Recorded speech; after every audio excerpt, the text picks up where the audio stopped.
give access. Oh, udah. Oh, udah kan? Nah, oke. Oke. Jadi,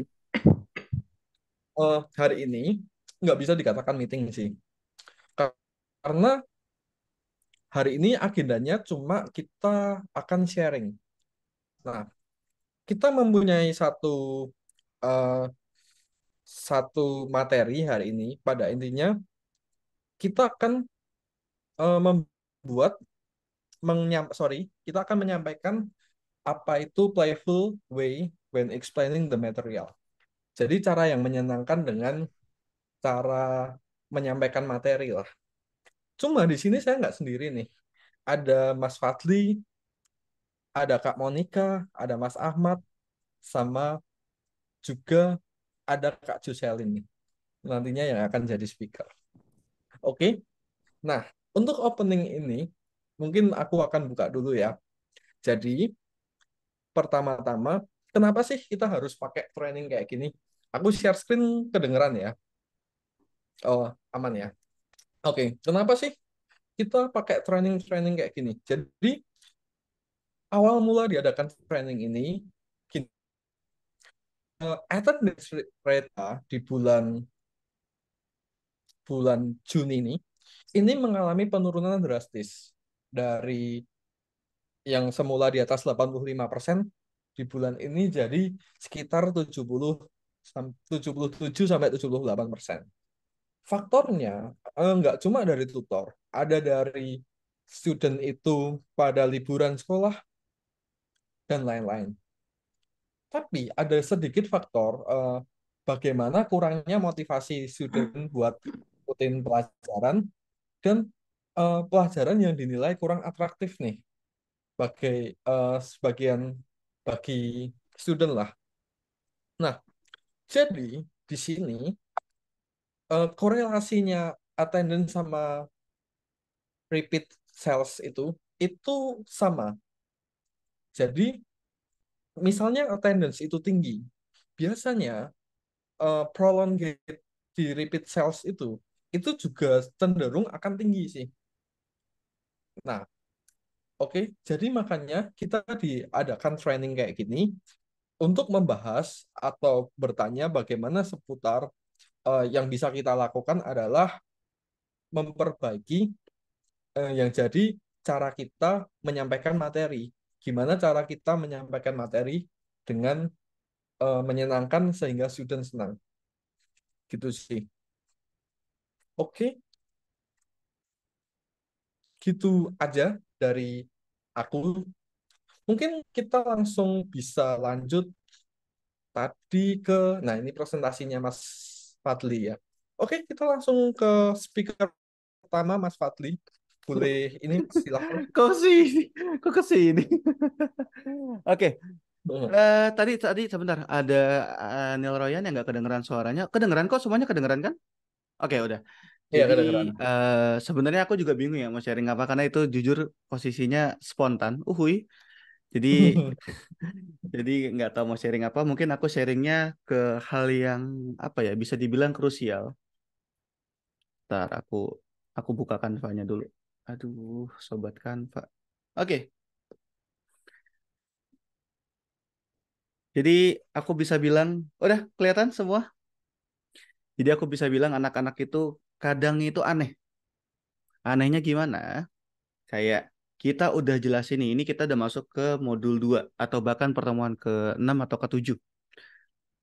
Tapi anak-anak itu belum paham. Ini tuh anak-anak mereka tuh belajar apa atau bahkan nyalain mic, nyalain kamera, share screen aja itu mereka belum bisa. Padahal ini udah 5 kali. Kita udah ulang untuk share screen, kita udah ulang untuk on mic, kita udah ulang untuk on kamera. Itu masih belum bisa. Nah, ini juga akan mempengaruhi apakah anak ini akan prolongation atau enggak, atau apakah ini akan hadir ke kelas selanjutnya atau enggak, gitu. Ini menurutku ya, kalau teman-teman punya argumen lain itu boleh banget. Kalau kayak gitu, kita samaan. Karena kalau tadi teman-teman masuk di grup, aku barusan curhat kalau anak-anakku yang hari Jumat tadi, kelas tadi, itu juga sama. Dia udah 5 pertemuan, bahkan masih belum bisa untuk share screen, belum bisa untuk eh bahkan alt tab. Jadi kalau misalkan aku share screen, dia maunya share screenku dimatiin agar dia bisa buka Google Chrome. Selalu gitu. Aku udah bilang untuk tutup, tapi dia nggak mau. Nah, kayak gitu, aku simpulkan ada tiga kemungkinan hal kayak gini. Yang pertama adalah anak yang baru pertama kali megang komputer, wajar banget. Apalagi untuk VP dan kalau Roblox kayaknya enggak deh. Roblox itu harus tahu harus VP dulu, betul nggak, Mas Galang? Atau bisa skip langsung? Bisa skip langsung, Bisa cuma skip langsung. biasanya pesan dari VP ke Roblox sih. Oke. Nah, jadi kalau misalkan VP ini kan atau CK, dan anak-anaknya baru pertama kali megang komputer, terus didampingi orang tua terus, dan kalau kita share screen, yang pencet tombol share screen orang tuanya, yang nyalain kamera orang tuanya, yang nyalain mic orang tuanya, bahkan raise hand dan chat pun disuruh orang tua. Alhasil apa? Mau 5 kali, mau 6 kali, mau 7 kali pertemuan, nggak akan bisa untuk share screen. Nah, itu kemungkinan pertama. Kemungkinan kedua, anak-anak ini nggak pengen belajar, tapi dipaksa oleh orang tua. Ini sering banget ditemuin. Case-case kayak gini biasanya private nih. Orang tuanya, aduh gimana ya? Nggak mau sombong tapi kayak orang tuanya berduit, pengen anaknya pinter, yang dimana itu sangat wajar. Akhirnya dipaksa ikut les, tapi anaknya nggak mau. Entah itu capek atau bahkan emang nggak minat di coding atau gambar atau Roblox dan lain sebagainya. Akhirnya dipaksa ikut kelas, tapi ya karena males, boro-boro paham materi. Ngelihat muka kita aja sebagai tutor kayak mukanya langsung gini. Terus tidak ada senyum, bahkan nggak mau nyalain kamera, alasannya sakit atau apa gitu. Nah, yang ketiga ini adalah case langka tapi sering terjadi, yaitu anak yang masih belum teradaptasi dengan situasi kelas yang banyak banget, yang sampai 10 anak. Meskipun terdengar sepele, tapi kalau anak-anak ini nggak berani untuk open mic, nggak berani untuk open cam, dia nggak akan bisa fokus ke belajar, dia akan fokus ke, aduh gimana nih rame banget, aduh gimana ya, aduh bingung nih. Dia akan gitu terus mau sampai 90 menit dan seterusnya gitu. Nah, terutama VP usia muda dan CK. CK ini CK banget nih, yang anak-anaknya rame. Apalagi kalau udah ngelihat yang satu bikin bagus banget di CK, bikin Scratch Junior bagus banget, dia nggak akan mau share screen. Entah itu malu atau bahkan dia tahu kalau karya dia ini nggak sebagus karya yang sebelumnya ditampilin. Gitu. Itu wajar. Nah, aku akan bantu. Ini solusi dari aku. Kalau teman-teman ingin menambahkan solusi di akhir, boleh banget. Jadi kalau untuk yang pertama yang dibantu orang tuanya atau bahkan emang nggak bisa komputer sama sekali, aku pengen teman-teman bisa mengarahkan orang tuanya agar bisa kasih latihan. Jangan latihannya pas belajar sama kita gitu. Jadi di luar kelas itu dikasih latihan, dikasih mungkin diajarkan untuk buka Google Chrome. Kalau anak-anak orang tuanya protes, nanti anak saya belajar buka YouTube dong, gini-gini dong. Ya memang untuk agar anak bisa paham itu anak-anak harus suka dulu main komputer. Kalau anak-anak buka komputer cuma disuruh belajar, dia nggak akan mau. Gitu. Itu terjadi pas kasus COVID-19 kemarin, yang dimana anak-anak itu nggak suka belajar pakai komputer, maunya pakai HP. Kenapa? Kalau HP lebih mudah menurut mereka. Kalau komputer kan harus alt tab gitu kan, mereka nggak paham ya. Kalau HP kan Zoom udah nyala, kita bisa minimize, terus scroll apa segala macam, itu dia nggak akan kelihatan. Nah, itu adalah contoh dari case anak yang harus belajar tapi harus suka dulu. Jadi nggak apa-apa dikasih akses main atau bahkan kasih rekomendasi aplikasi kayak, kalau aku untuk anak-anak mengetik, aku kasih Typer Shark Deluxe. Aduh, tulisanku, aduh, aduh, aduh. Jadi Typer Shark Deluxe ini adalah game untuk latihan anak-anak biar ngetik, tapi diselingi dengan game kayak hiu-hiu gitu. Nanti aku kasih ini jadi kalau misalkan butuh. Aku kasih link downloadnya. Nah, yang kedua, ini yang dipaksa, kita bikin koneksi ke anaknya. Kalau memang anaknya udah males, diajak pelan-pelan. Jangan langsung, kamu kenapa? Kita pertemuan dua nih, anaknya udah malas tiba-tiba, kamu kenapa? Kamu males ya? Kamu dipaksa ya? Gak gitu, jangan. Kalau udah kayak gitu nanti kalau dia bilang iya, ya udah gitu. Dia tahu kalau anak ini udah tahu kalau tutor itu tahu kalau dia kepaksa aja belajarnya. Kita ajak ngobrol pelan-pelan, terus ditanya, cari salahnya, ngobrol apa kek yang nyambung, meskipun bukan tentang pelajaran. Ya meskipun agak susah, aku harus akui, tapi memang cara ini cara satu-satunya, dan jangan langsung ngadu ke orang tua. Ini fatal. Aku belajar ini dengan cara yang salah. Aku pernah anak-anak yang dipaksa ngadu, akhirnya aku ngomong ke orang tua, hasilnya apa? Diomelin mamahnya, diomelin mamahnya, dan akhirnya bukannya percaya sama kita lagi, dia udah nggak mau ngomong sama kita lagi. Akhirnya ya udah nggak prolonged karena setelah kelas ya udah dia nggak mau perpanjang. Jadi kalau misalkan kita ngadu ke orang tua, dia merasa, waduh, gue nggak bisa nih cerita ke lu karena lu bakal ngadu ke orang tua, lu nggak bakal ngadu ke nyokap gue, lu bakal ngadu ke bokap gue, gitu. Nah, jadi kalau bisa, kalau memang dia terpaksa, jangan buat dia beneran terpaksa hadir di situ, gitu. Jangan bikin dia terpaksa ngerasa terpaksa kalau beneran, wah ini gue dipaksa nih di sini, nggak enak. Dia nggak akan mau perpanjang, kayak gitu. Itu dari aku untuk nomor dua. Memang case nomor dua ini agak-agak sulit ya, karena memang idealis orang tua dan kemauan anak itu kadang susah ketemunya. Yang ketiga ini cukup sulit. Yang tadi itu nomor tiga aku jelasin, aku lupa deh. Oh, yang ada belum adaptasi. Nah, ini karena kalau di grup itu kan kita nggak jarang ya ada kesempatan ngomong empat mata sama anak, nggak kayak private. Gimana kalau misalkan eh, udah rame, misalkan VP udah 10 orang gitu, dia nggak bakal mau on cam lagi. Sedangkan kalau kita ajak tiba-tiba meeting berdua, orang tuanya pasti nanya, ini kenapa nih? Tiba-tiba meeting berdua gitu. Sebenarnya caranya ada cara-cara yang dibilang kurang kayak maksudnya cara-caranya adalah pas catch up gitu-gitu loh. Cari celah-celah di mana pas catch up, di mana mereka cuma berdua baru diajak ngobrol. Tapi kalau di grup kayak jangan dipaksa, "Oh iya, kamu on cam dong. Oh, on mic dong." gitu-gitu. Jangan malu, nggak apa-apa gitu-gitu. Kalau kayak gitu nanti malah anak-anaknya malah aduh gimana nih gitu. Kalau aku biasanya triknya untuk on cam itu ajak foto bareng. Aku udah sering banget ajak anak-anak foto bareng, kasih ke orang tuanya, biasanya dipakai buat pamer ke tetangga-tetangga, di-upload di Snap WA, Snap IG dan lain sebagainya. Nah, itu dari aku. Terus untuk cara generalnya itu kan tadi terfokus tuh. Cara generalnya kalau menurut aku adalah bikin kelasnya menyenangkan. Kayak misalkan anaknya dipaksa, ya udah, maksudnya jangan dipaksa, jangan kita ngedetail, kita ngejelasnya juga jangan kayak dosen S3. Ya udah, ajakin pelan-pelan. Kalau anak CK, ya udah kalau misalkan CK itu agak rumitnya karena mereka jangankan belajar tentang pemrograman ya kayak misalkan touching atau menyentuh atau disentuh dengan itu agak susah. Kalau aku biasanya sebut logonya kayak oh iya logo yang ada tangannya, logo yang ada lari-larinya. Anak-anak itu nggak perlu tahu nama teknisnya, mereka nggak perlu pinter banget. Selama dia bisa ngerjain tugasnya berarti dia ngerti gitu. Untuk CK, untuk VP, untuk dasar ya. Karena nanti akan ada fase seriusnya di Roblox, di Python, kayak gitu-gitu. Itu menurutku. Kalau aku di VP dan CK juga tidak pernah nuntut hasil yang, oh kamu harus bikin kayak gini. Maze kamu misalkan disuruhnya 3. Di tugas Maze itu kan harus 3 level. Kalau anaknya cuma bisa bikin 2, bisa bikin satu, tapi beneran bikin sendiri, nggak nyontek. Maksudnya nyontek tuh nggak kayak ngelihat temennya, atau misalkan kayak narik-narik garis doang, terus nggak bukan maze. Nah itu aku anggap dia benar gitu. Nah itu dari aku. Terus kalau misalkan menurut teman-teman udah, wah ini udah jago nih.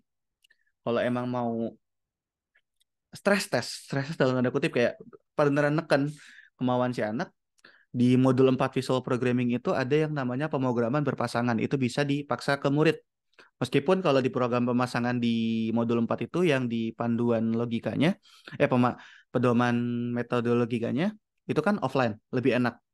Kalau aku biasanya pakai Zoom dan pakai breakout room, kayak gitu. Tapi ini aku pakai ke grup yang beneran jago. Kalau bener grupnya nggak jago, aku nggak paksa untuk breakout room. Kenapa? Mereka sendiri aja bingung semua. Kalau mereka sendiri dalam whole group aja bingung semua. Apalagi dikasih cuma berdua, yang dimana dua-duanya bingung. Kalau anak-anak minus kali minus nggak bakal jadi plus, makin jadi 2 minus, dua-duanya makin bingung gitu. Jadi kalau dari aku coba dipahami terus dipaksa, untuk nggak dipaksa sih kayak ajak aja, gimana kalau bulan ini kita belajarnya kelompok.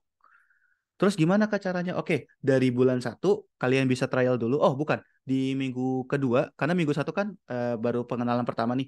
Di PPT-nya juga baru ada penjelasan tentang apa itu driver, apa itu navigator. Nah, di akhir dari modul lesson satu, aku akan rolling.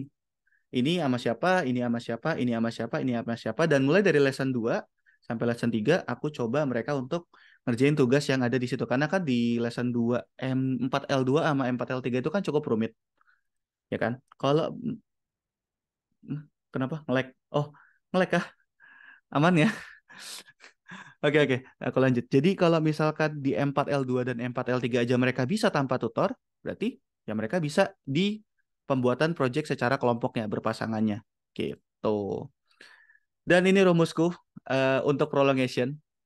Bikin anaknya senang, karena anak yang senang sama dengan orang tua yang bahagia, dan orang tua yang bahagia sama dengan perpanjang. Jadi jangan dibikin pinter dulu. Gak usah dibikin pinter. Maksudnya gak usah dibikin pinter. Gimana ya? Prioritasnya jangan dibikin pinter dulu. Kalau masih di awal-awal, bulan satu, bulan 2 jangan dibikin pinter dulu. Anak-anak itu belum paham tentang VP.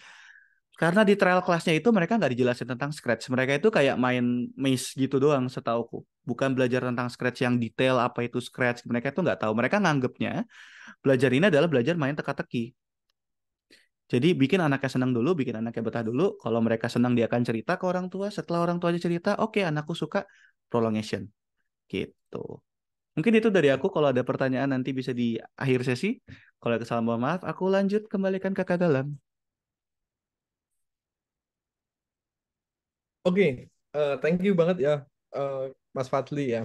Dari sharingnya tadi, detail tuh dijelaskan permasalahan yang terjadi di anak kayak gimana, habis itu cara menyelesaikannya gimana. Dan satu hal yang saya tangkap di akhir bagus banget, dan itu serius works, teman-teman. Aku juga awalnya dikasih tahu Mas Fadli itu dulu ya, bulan apa gitu. Pada awalnya, jadi kayak gini, untuk Coursera VP, awalnya itu aku sebagai guru pengen anak itu paham, serius aku pengen anak itu paham, anak itu pengen bisa ngerjain pinter lah. Iya, sebagai guru pengen itu semua lah, semua guru pengen itu. Tapi bener lagi, balik lagi ke tadi, kalaupun pinter tapi nggak suka, mau apa gitu loh. Jadi untuk awal-awal itu emang bener, eh, daripada paham, paham itu penting tapi di nomor dua kan, yang pertama adalah anak senang dulu. Itu sih. Thank you banget, Mas Fadli. Mungkin selanjutnya bisa ke speaker selanjutnya Kak Joselin ya. Kita akan sharing sama Kak Joselin juga nih. Oke, silahkan Kak Selin. Ya, oke. Ini aku yang share screen sendiri ya. Ya, Iya. oke oke. Sebentar. Eh, ini udah kelihatan belum ya share screen-nya? Udah kan? Oke. Iya udah. Oke. Ya, jadi eh ya aku salah satu yang dipilih jadi yang pembicaranya tentang yang topik ini, yang simple and playful way of material explanation. Sebenarnya aku sendiri juga sama-sama belajar sih. Jadi em, nggak usah, ya intinya nyata aja gitu.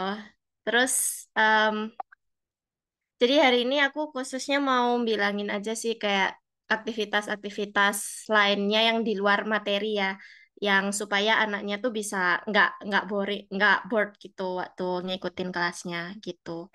Nah, jadi kalau aku sendiri biasanya itu ya itu tadi ya. Jadi selain jelasin materi sama ngerjain latihan, aku ngasih kayak aktivitas lain di luar itu. Jadi biar anaknya tuh nggak ngerjain latihan terus. Apalagi kalau anaknya tuh kesusahan mahamin materinya gitu kan, kadang mereka tambah males gitu kan ngerjain latihannya. Jadi biasanya aku juga nawarin ini kayak aktivitas lain biar mereka nggak bored gitu juga sih.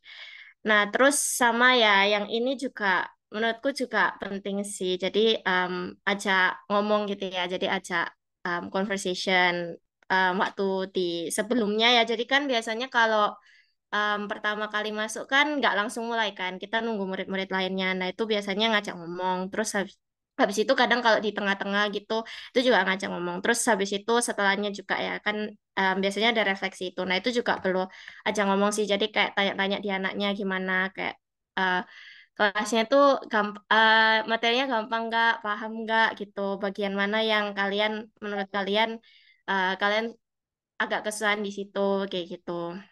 Terus ya of course perlu nge-encourage muridnya ya. Jadi maksudnya kalau misalkan mereka ngomong susah ya kayak ya ngomong aja oke ya emang materinya kan memang ini tambah memang lebih kompleks jadi nggak apa-apa tapi kan udah bagus gitu. Jadi intinya encourage muridnya gitu kan. Jadi biar mereka nggak ngerasa kalau mereka tuh bodoh atau gimana gitu sih.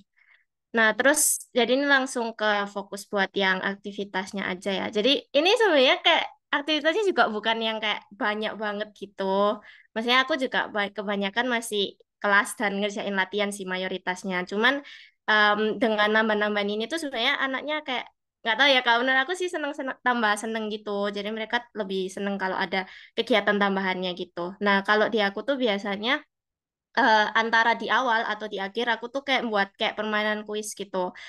Nah, buat permainan kuis ini biasanya aku bikin di Quizzes ya, di Quizzes atau kalau misalkan aku males, biasanya aku kayak nambahin kan di waktu di PPT-nya kan ada kan kayak pertanyaan-pertanyaan di awal sama di akhir. Nah, itu aku bikin kayak tanya-tanyaan gitu itu nanti kayak ada tim match-nya gitu loh. Jadi mereka bisa saling tanding tim gitu. Terus habis itu dari tandingan tim itu nanti skornya di anu. Dan itu biasanya mereka lebih bisa apa ya? Mereka lebih bisa engage gitu di situ daripada kalau aku nunggu siapa yang mau jawab gitu kan. Jadi mereka biasanya lebih aktif kalau ada quiznya itu. Nah, terus yang kedua yaitu ya, jadi biasanya kan aku kayak apa ini di Sike ya, tapi biasanya. Jadi kan Sike sama VP itu kan ada presentasi proyek. Nah, itu aku biasanya kayak ngasih apa ya, kayak buat milih itu aku nggak tanya kayak siapa yang mau maju gitu, karena biasanya nggak ada. Jadi aku bikin eh ada website yang namanya Spin the Wheel, jadi di situ kayak milih. Nah itu biasanya anaknya nggak tahu kenapa ya, mereka kayak kelihatan kayak seneng gitu sih, kayak ngikut ngeliatin itu gitu. Apalagi yang Sike gitu kan. Terus habis itu ya ini juga Sike sih, yang games kayak Gartic ini. Nah ini kan biasanya kalau di Sike di awal-awal tuh kan cepet ya mereka kerjanya, karena kan memang gampang kan kayak cuman pokoknya sampai di bendera gitu. Nah itu aku biasanya kalau waktunya belum habis, aku bikin kayak game bareng-bareng gitu sih. Jadi kayak Gartic terus Crossword Hangman gitu. Nah ini gamenya juga ada websitenya kan kalau Gartic, tapi yang crossword juga. Tapi kalau Hangman ini biasanya aku kayak bikin di whiteboard Zoom itu loh. Jadi kayak tebak-tebakan kata gitu kan. Terus, terus untuk lainnya itu ada website buat belajar coding. Ini buat PS sama PP. Jadi biasanya kalau misalkan anaknya kerjanya cepat, itu kan kalau kan kadang kalau kita punya murid kan ada yang cepat, ada yang lambat gitu kan.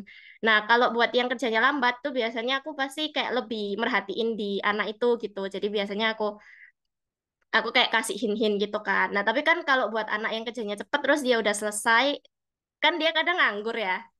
Apa? Nah, kalau nganggur itu kan ya gimana kan maksudnya mereka pasti kayak bosen juga kan nungguin gitu. Nah, jadi biasanya aku kasih website gitu buat mereka ngerjain. Nah, jadi aku nyari itu sih kayak website buat belajar itu tadi. Itu kayak websitenya sebenarnya lebih ke kayak game. Nanti aku tunjukin gimana gitu. Nah, itu buat PS atau PP gitu sih. Jadi lumayan lah buat ngisi waktunya mereka gitu. Terus kalau yang menggambar warnai sama ya buat CK. Jadi kalau misalkan mereka udah ada yang selesai, ada yang belum, nah itu aku kasih website buat mereka ngerjain kayak gambar warnai. Karena memang kadang ada muridnya tuh yang kayak bosen gitu. Jadi misalkan di tengah-tengah, Kak, ini aku kok kan kalau CK kan biasanya anak-anaknya udah paham ya sama materinya. Terus apalagi setiap pertemuan itu mereka tuh belajarnya kayak satu dua perintah aja gitu. Jadi mereka tuh kadang bosen. Jadi kalau mereka udah bosen terus males ngerjain, aku ngasih website gitu buat gambar warnain. Nah itu mereka lebih seneng sih ngerjain itu gitu. Jadi daripada mereka bosen gitu kan. Atau juga aku paksa mereka nggak mau gitu. Jadi ya biasanya aku kasih itu buat ya ini ya kegiatan lain gitu lah buat mereka ngerjain gitu. Terus ya itu ya biasa pasti ada percakapan. Em, yang percakapannya juga bukan tentang materi, jadi kayak tentang ya trivial aja gitu sih. Jadi yang di luar materi, misalkan kayak mereka suka nonton apa lah, game apa gitu. Nah terus selain itu biasanya kan biasanya yang aktif itu kan nggak semua muridnya kan. Nah itu aku biasanya kayak nge-include murid lainnya gitu juga. Jadi misalkan yang jawab nih si A gitu. Nah nanti aku juga tanya si B gitu. Oh kalau si B juga suka ini kak kayak gitu. Nah itu biasanya mereka lebih terbuka dari situ gitu sih. Jadi mereka biasanya nggak inisiatif ngomong sendiri gitu. Kecuali beberapa murid. Nah itu memang harus di-includein gitu sih. Jadi perlu ditanya-tanyain juga gitu. Terus kalau buat private sama ya. Jadi kalau aku buat private juga buat review sekalian, itu reviewnya nggak review kayak mereka suruh tapi aku biasanya tuh kayak nyediain di PPT-nya tuh aku kayak nyisipin kayak pertanyaan-pertanyaan, tapi dalam bentuk yang bukan soal langsung, tapi kayak apa ya, kayak misalkan matching matching game gitu atau pilihan ganda kayak gitu. Jadi sekalian mereka review, sekalian biar formatnya tuh nggak ngeliat code doang gitu. Terus ya sama ya percakapan juga biasanya tanya-tanya. Nah ini biasanya kalau private pasti lebih itu sih, anaknya lebih ngerasa lebih enak diajak ngomongnya karena ya itu tadi kan mereka kan kita cuman berdua juga jadi pasti mereka lebih bisa lebih apa ya mereka mau nggak mau pasti jawab kan soalnya kan cuma berdua gitu jadi biasanya lebih enak kalau ngajar di itu private sih gitu. Terus ya ini ya yang toolsnya itu biasanya aku pakai Quizzes buat bikin quiznya itu. Nah, terus kuisis itu kan sebenarnya dia banyak kan, kayak format kuisnya itu loh. Nah, itu biasanya aku ganti-ganti format kuisnya. Jadi kan ada yang format kuisnya tuh bisa tim, terus ada yang bisa sendiri gitu kan. Nah, itu biasanya aku ganti-ganti. Terus kan kalau kuisis kan kadang ada yang apa ya itu, kalau misalkan jawabnya cepat, dia bisa ada apa ya kayak kayak kalau misalkan mereka kerjanya cepat, terus jawabannya banyak yang benar, ada strike-nya itu kan kadang mereka dapat apa ya, kayak bonus-bonus gitu kan. Nah itu juga bisa sih lumayan ya, mereka bisa event di situ. Nah ya itu jadi ada bonus-bonus power up-nya gitu sih, benar. Jadi biasanya aku dan itu buat jadi formatnya biasanya aku ganti-ganti ya, nggak solo doang gitu. Jadi ada timnya, ada yang solo juga. Jadi aku ganti-ganti di situ. Jadi biar mereka ada variasinya lah gitu. Nah, kuisis ini terutama aku pakai buat itu sih, buat VP ya. Jadi apalagi kalau waktu sebelumnya kerja proyek, aku sisipin di awal itu ngerjain kuisis ini gitu. Jadi mereka bisa sekalian review itu tadi gitu kan. Terus yang kedua ini yang buat PSPP yang aku bilang tadi website buat learn coding ada yang namanya Code Combat. Jadi ini kayak sebenarnya lebih kayak game gitu sih. Cuman ya lumayan apalagi buat training mereka awal-awal belajar yang buat OOP. Nah, OOP itu kan susah banget ya, kayak banyak yang nggak paham gitu. Jadi sekalian latihan dari situ sih, kalau dari yang Code Combat ini. Karena itu dia meraktekin OOP gitu sih, kayak mangga-mangga metode dan lain sebagainya. Terus ya Gartik, udah tau lah kayak nih kalau Gartik ya. Terus PPT ya itu tadi ya. Jadi biasanya di PPT tuh aku nyisipin kayak pertanyaan-pertanyaan gitu. Lumayan lah buat mereka itu sih. Terus spin the wheel yang itu ya tadi buat milih-milih. Terus ini yang tadi ya buat ngewarnain word search ini yang crossword itu. Studio Code ini saya bukan dari aku. Jadi kayak biasa aku ngikut dari yang bagi dulu siapa ya Kak Fadi kayaknya. Jadi aku ngikut juga situ. Terus ya whiteboard di Zoom gitu. Nah, itu alat-alat yang aku pakai buat ngasih variasi waktu belajarnya gitu sih. Nah, mungkin aku tunjukin bentar aja ya buat yang Code Combat. Jadi Code Combat tuh kayak website gitu. Terus dia tuh bisa kayak main. Jadi misalkan, ini kelihatan nggak ya? Kelihatan kan? Oke. eh Ya, jadi biasanya kayak gamenya tuh kayak ya bentuknya kayak game gitu. Jadi ada level-levelnya juga. Terus kayak tujuannya emang kayak intinya kayak buat masuk ke tujuannya tuh buat nyampe goalnya gitu sih. Nah, aku biasanya itu kan Python ya, jadi biasanya yang ini, yang Dungeons of Kidgard itu. Terus dia tuh kan bisa kayak milih-milih karakter, terus dia tuh bisa juga kayak nge-equip karakternya, bisa level up gitu lah, jadi bisa ngatur equipmentnya juga. Jadi ya mereka, aku ngeliat muridku ada yang juga gitu, kayak dia giat gitu buat nge-equip buat power up gitu kan. Jadi dia sambil main ini, sambil ngerjain Python-nya gitu sih. Nah, ini kan kayak pakai metode kan ini. Jadi sekalian belajar buat kayak familiar sama metode gitu sih. Nah, kayak gitu. Itu kalau code combat ya. Tapi ini biasanya nggak langsung aku kasih. Jadi biasanya ya itu tadi. Jadi kalau misalkan mereka ada waktu luang gitu, itu aku kasih gitu sih. Terus kalau kuisis ya, as usual. Jadi aku biasanya kayak bikin-bikin kuis gitu di kuisis. Terus ya itu tadi kan aku bikin mode-modenya kayak beda-beda gitu sih. Jadi kayak apalagi buat review-review untuk semua materi gitu ya. Jadi biasanya ini aku sisipin waktu kerja proyek gitu sih. Jadi aku bikin beberapa quiz gitu. Terus ya Kartik kita tahu lah kalau Kartik. Terus research. Nah ini kalau yang buat anakku yang Sike itu dia suka main ini. Jadi aku kasih ini gitu. Jadi tapi yang aku kasih yang tip apa yang tema-tema itu ya, tema-tema apa kartun-kartun gitu. Kan dia suka Pokemon, dia kasih crossword Pokemon gitu. Nah, itu dia lebih senang. Jadi apalagi kan dia kerjanya cepet, jadi dia kayak males, kadang males gitu kan buat ngerjain hal yang sama gitu, jadi dia biasanya minta ini gitu. Nah itu aku kasih gitu, ini ya kasih aja kalau mereka bosen gitu kan. Terus ya coloring ya, ini sebenarnya banyak banget sih kayak website coloring, jadi kalian bisa cari-cari aja gitu sih. Terus ya ini spin the wheel. Nah itu biasanya anak-anak itu aku nggak tahu kenapa ya mereka seneng banget ngelihat ini. Jadi kayak buat pemilihan itu mereka biasanya seneng ngelihat gini. Jadi kayak buat milih siapa yang maju gitu kan. Nah itu mereka biasanya seneng sih. Jadi meskipun simple ya kayak, tapi ya lumayan kan bisa bikin mereka seneng gitu. Terus ya setuju Kut. Ini dari Kak Fadli sih gitu. Itu dulu juga waktu Sike ya. Kalau gamenya itu um, waktu itu ya, kalau misalkan waktunya udah habis gitu, nah itu aku kasih ini juga. Pernah pernah kasih ini juga. Terus kalau buat yang PPT, mungkin aku contohin aja ya buat PPT. Kalau yang biasanya itu aku kasih kayak gini loh. Jadi aku kasih kayak tambahan soal-soal gini kan. Jadi ini kan buat kayak ngurutin gitu. Jadi sekalian mereka belajar gimana pakai devnya. Karena kalau aku tanya teori, biasanya mereka tuh lupa. Jadi aku kasih kayak ginian. Jadi mereka aku suruh kayak, ya udah ini coba pas-pasin yang awalnya kalau bikin fungsi gimana gitu kan. Nah itu biasanya gitu sih. Terus kalau yang buat VP, kalau di VIP itu sebenarnya udah disediain ya kalau sebelum. Jadi kan biasanya kalau di VIP itu di awal dia udah ngasih itu kan list questionnya gitu kan. eh dan di akhir juga ada. Nah ini aku bikin ya itu tadi yang tim match itu ya. Jadi ini timnya aku pilihin terus kalian jawab ya gitu. Jadi ini nanti ada tim matchnya gitu. Terus tally apa kayak ngumpulin poinnya gitu. Jadi di sini bantu banget sih PPT-nya juga. Jadi aku kadang pakai di PPT-nya gitu. Kalau kalau Python biasanya banyak teorinya, jadi aku nambahin sih kalau gitu. Nah ini juga. Jadi kan aku bikin kan ada jam kosong, jadi nanti aku tanya-tanya di muridnya.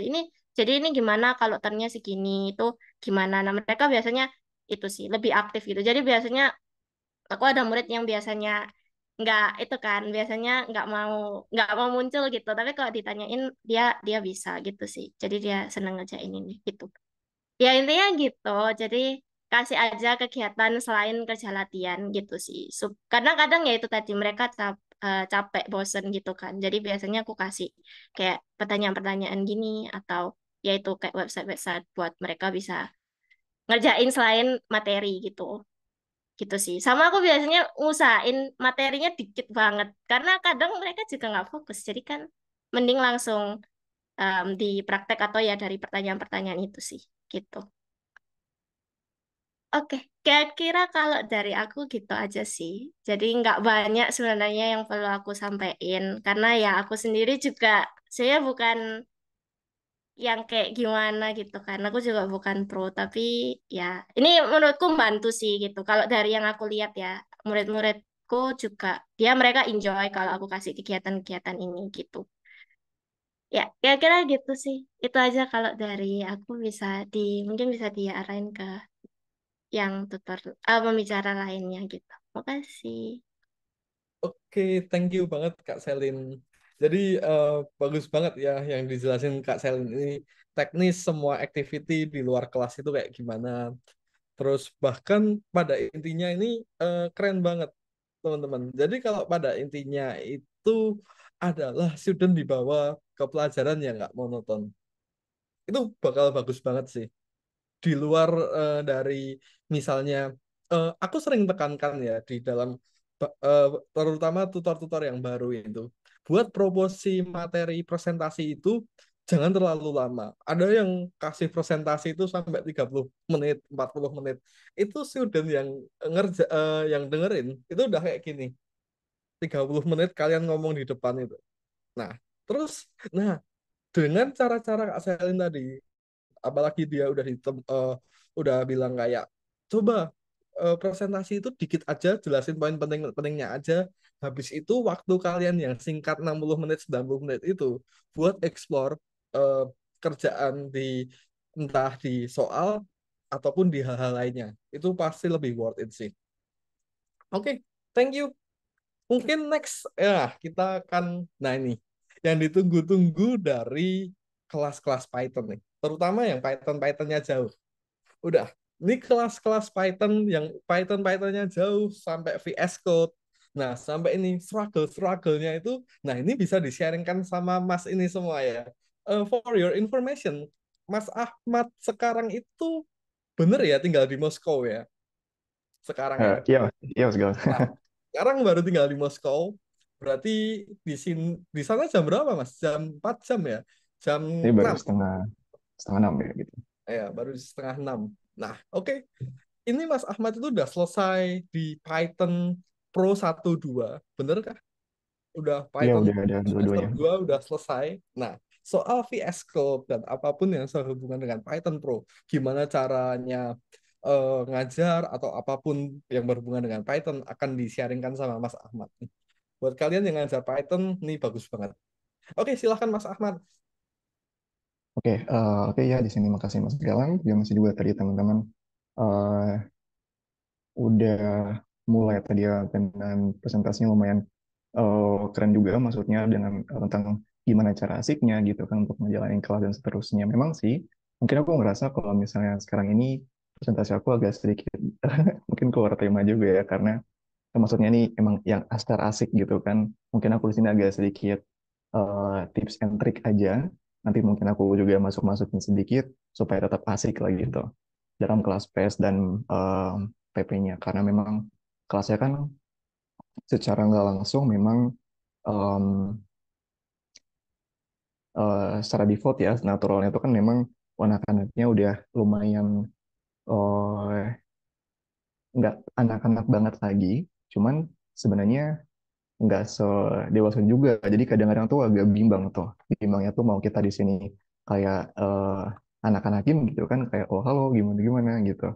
Tapi kadang-kadang juga kalau misalnya di sini kita terlalu serius, mereka juga em, ngerasa bosan. Nah sebenarnya sih gini aja. Yang aku mau di sini sampai sampaikan itu memang sebelum kita sampai ke VS Code gitu kan.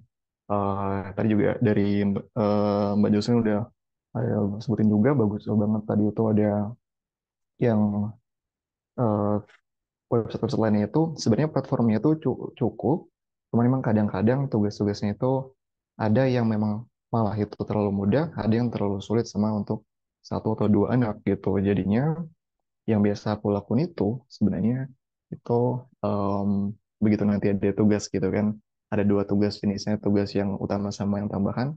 Nah kadang-kadang aku bilang kalau misalnya tugas yang utamanya itu kan misalnya 10 tuh. Eh,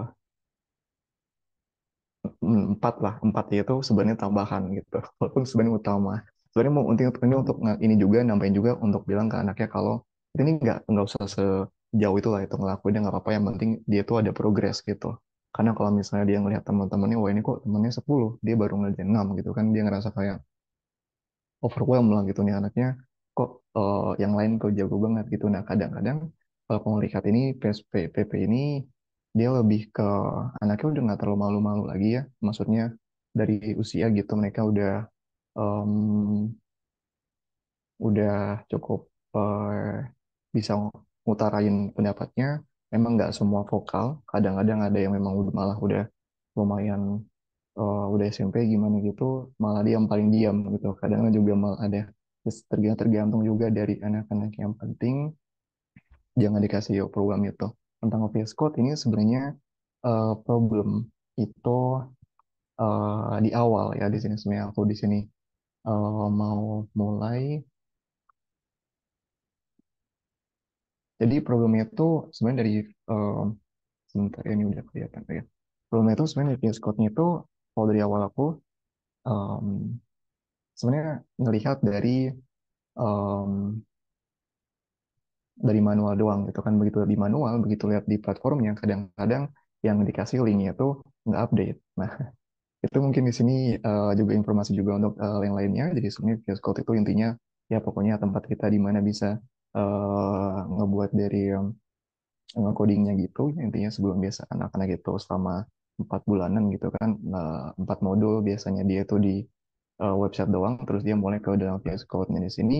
Mungkin ini ada kayak linknya nanti akan aku ngasih tahu juga. Ini biasa lewat sini untuk misalnya ngebantu banget untuk nanti misal installin video VS Code gitu kan. Em, karena biasanya yang di platformnya kalau nggak salah ya di sini mungkin teman-teman juga di sini atau mungkin Mas Gilang juga belum benar gitu ngasihnya malah VS Code yang versi lama gitu ya. Algo VS Code yang maksudnya ya.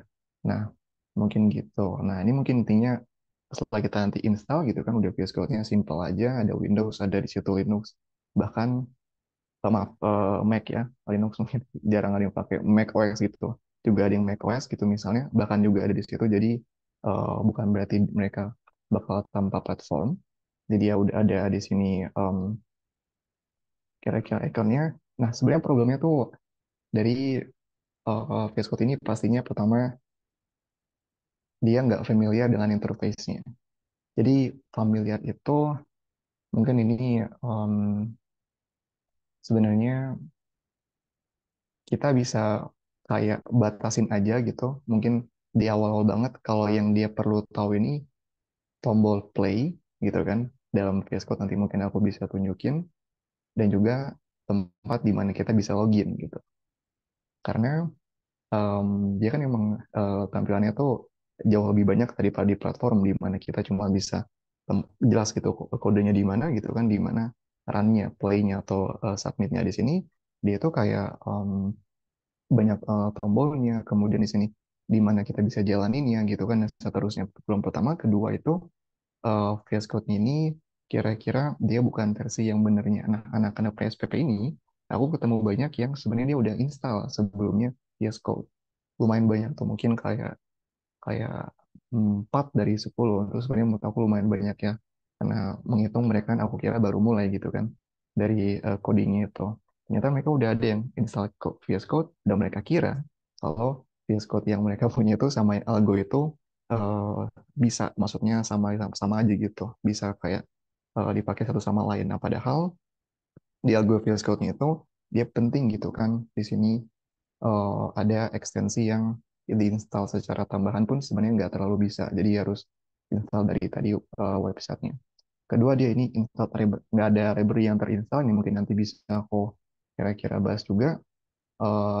Terus ini kita mungkin ini ya basic aja. Di platformnya juga ada, intinya di sini kita mungkin minta anaknya untuk login gitu kan. Terus udah dia cuma perlu tahu dua tempat nih, login, tiga maaf ya, login, terus ada play gitu kan, di bawahnya pasti ada kodenya, dan lihat di bawahnya hasil dari kodenya. Jadi login, terus hasil dari kodenya. Nah, em, login hasil dari kodenya sendiri di sini banyak sebenarnya yang aku lihat di sini, em, anak-anak itu problem sama VS Code ini dia tadi yang tentang nggak terinstall dari misalnya library gitu. Library itu maksudnya di mana kita nanti di PSPP itu mungkin nanti ada Pygame gitu ya, ada PyQt dan seterusnya, itu mereka nggak terinstall. Nah itu menarik juga sebenarnya. Aku sampai sekarang juga ada yang sampai sekarang nggak pernah bisa selesai. Udah semua dilakuin, udah bikin install gitu, semua nggak bisa. Nah akhirnya berhubung gitu kan tadi karena anaknya tuh nggak berhasil, em, itu lumayan kecewa gitu, lumayan kecewa kenapa nggak bisa di tempat dia, tempat temannya bisa. Di akhir-akhir aku mikir kenapa di sini kita mungkin nggak pakai datanya text editor ya, maksudnya apa code editor lain aja gitu ya, mungkin IDE lain aja gitu, yang penting bisa jalan lah gitu kan kodenya dia. Karena kalau misalnya di sini dia nggak jalan, itu dia udah sekali dua kali gitu kan nggak bisa. Nah akhirnya di sini aku cari-cari gitu kan, terus ada di sini mungkin namanya banyak yang pasti kayak di Python kan ada PyCharm gitu, mungkin bahkan lebih overwhelming dari VS Code ya, lebih lebih ngeri gitu kan. Terus juga mungkin di sini ada misalnya Tony gitu kan, ada juga misalnya di lainnya mungkin juga teman-teman sini banyak yang tahu. Nah tahun ini gampang banget, kita install doang gitu kan, nanti dia langsung bisa dimasukin wah itu Google Colab itu Mas Darman itu itu mungkin udah langsung menangis kan. Nah, itu Tony ya misalnya gini dia em, gampang banget untuk anak-anak itu diinstal gitu kan, jalanin langsung jalan, jadi nggak perlu install apapun semua gitu. Itu mungkin temporary solusinya ya kalau misalnya anaknya itu dia nggak bisa jalan sama sekali gitu, karena itu sifatnya dia kadang-kadang. Jadi menariknya tuh dia kadang-kadang pasti bisa tahu di belakangnya kenapa itu error gitu kan. cuman sifatnya tuh kadang-kadang bisa, kadang dia nggak bisa. Karena kan kalau misalnya kita ngelihat di em, VS Code itu kan sebenarnya kodenya itu dia kayak eh, dijalanin sama ekstensinya si algo gitu kan, algoritmikanya. Nah, paling sebenarnya itu aja nih. Sedikit mungkin em, tadi itu mau nambahin itu doang dari si eh, algo ini, algo VS Code ini di iya, jadi sebenarnya permasalahannya itu menarik juga nih sebenarnya untuk tadi permasalahannya itu memang kita sebenarnya selalu itu bisa ngelihat ya teman-teman mungkin pasti juga teman-teman tahu juga dia bisa ngelihat di bawah sini gitu kan apa yang kejadian ya. Nah, tipsnya tuh mungkin juga pastinya kadang-kadang dari terminal yang dipakainya itu dia ke bawah dari yang kelas sebelumnya atau mungkin ke bawah em, eh, dari apapun pokoknya masalahnya. Dan itu kita tutup aja gitu. Misal terminal ini bawahnya tutup aja, kita jalan lagi itu dia seringnya bisa gitu. Jadi mungkin antara antara dia di sini si ekstensi algonya nggak kompatibel gitu kan di awalnya atau mungkin dia di situ ketimpa sama kode yang sebelumnya. Nah itu jadinya bisa. Nah, ini yang sebenarnya baru-baru banget sih sebenarnya ada problem juga di mana si platformnya Algo itu dia nggak mau nerima em, file dengan ekstensinya itu tanpa ada ininya, ada angkanya gitu. Misalnya kayak gini, itu mungkin baru banget ya ini mungkin mungkin nggak tahu. Misalnya teman juga ada yang kira-kira sini hadapin juga. Aku sebenarnya sebelumnya belum pernah, baru-baru aja langsung mikir, kok bisa gitu? Kan ini sebenarnya kita nggak apa-ngapain kan dari sananya.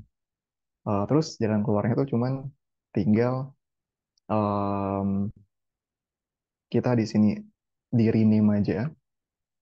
Nah terus di rename, terus langsung itu di replace sama file di replace sama yang misalnya kode lainnya gitu. Misalnya di sini kode kita pindahin maksud aku. Nah itu nanti dia akan ke save. Di sini mungkin ya lebih tips yang trik aja gitu di sini untuk dari si VS Code-nya. Sedikit mungkin di sini kira-kira mau demo, gue mungkin agak sedikit terlalu lama. Jadi mungkin aku bisa sampai situ aja sih. Kira-kira mungkin nggak terlalu banyak di sini kira-kira tentang si VS Code ini. Yang paling penting tadi di mana tempat kita installnya gitu ya. Karena kalau misalnya kita sekarang langsung buka di platform, kita semua ngacunya ke metodologi, metode apa namanya, instruksi gitu kemarin itu kan di situ kita buka itu dia linknya link yang lama gitu, link yang nggak ke sebenarnya atau gimana atau kurang tahu juga kenapa itu mungkin nanti bisa di update juga nantinya. Yang paling benar itu kemarin ngelihat gitu kan begitu di sini dia langsung kira-kira itu berhasil. Nah, sebentar. Jadi ini semua install semua gitu. Nah mungkin sih gitu aja di sini kira-kira tentang dari VS Code ini nggak terlalu banyak di sini aku mungkin mau sharing tadi gitu aja karena sebenarnya yang paling penting itu begitu nanti ada masalah gitu kan mungkin bisa langsung pindah nih langsung ke Tony gitu migrasi langsung ke Tony yang penting bisa yang penting jalannya tuh kodenya karena kalau misalnya nggak bisa jalan ya nanti kita nggak bisa jalan di tempat lain lagi soalnya kan karena nggak kayak misalnya di website kita bisa yang kayak kodenya itu cuma sedikit gitu kan. Kita mungkin buka em, em, website coding lain gitu ya untuk jalanin kode kita bisa. Nah, begitu nanti dia udah ke Pygame, PyQt itu udah bingung tuh dia mau buka di website lain juga nggak bisa gitu kan. Karena kan itu butuh install IDE. Nah, itu kita langsung kasih aja Tony. Yang penting bisa jalan dulu supaya anaknya nggak yang nggak kecewa atau gimana gitu bisa kita bilang. Ya mungkin em, kira-kira gitu aja di sini dari aku. Em, Cukup ya di sini untuk Mas Galang yang bisa take over lagi. Terima kasih semuanya. Oke, thank you banget Mas Ahmad ya. Jadi ini bagus banget juga. Jadi emang ya, saya kan, jadi for your information saya pernah cerita dikit ya. Jadi ada murid saya Python Pro. Hmm. Murid saya Python Pro itu iya bener yang seperti diceritakan Mas Ahmad tadi. Ada aku sempat baca komen tadi itu salah pet. Nah, salah pet di VS Code. Jadi ketika di run itu langsung exit. Nah, kan jadi run itu mau nggak jalan kodenya, tiba-tiba exit input error gitu aja. Padahal kode nggak ada yang error sama sekali. Habis itu pada akhirnya aku sampai 1 hari, eh, minggu ini nggak usah les dulu. Emang dia longgarnya hari Kamis itu kan. Minggu ini nggak usah les dulu. 2 jam kita benerin kode kamu dulu, benerin VS Code kamu dulu. Aku googling buka chat GPT, tapi chat GPT itu bantu banget ya. Aku buka chat GPT, aku copy semua errornya dan lain-lain, dan akhirnya ketemu. Dan itu baru besok minggu depannya lagi aku mulai pelajaran biasa lagi. Emang itu hal yang concern sih. Apalagi dikasih tahu Mas Ahmad ada aplikasi tadi, Tony tadi, itu bakal keren banget sih. Bantu banget. Oke, thank you. Nah, next kita akan lanjut ke speaker eh, yang terakhir ya. Nanti habis itu kita akan habis dari Kak Monica, nanti kita akan ada tanya jawab sama conclusion dari aku sama titipannya apa itu namanya presentationnya dari Kak Winda yang hari ini nggak bisa. Nanti aku akan gantiin secara cepat. Oke, gitu aja langsung. Silahkan Kak Monica. Oke, halo semuanya. Halo. Eh, oke, saya share screen dulu.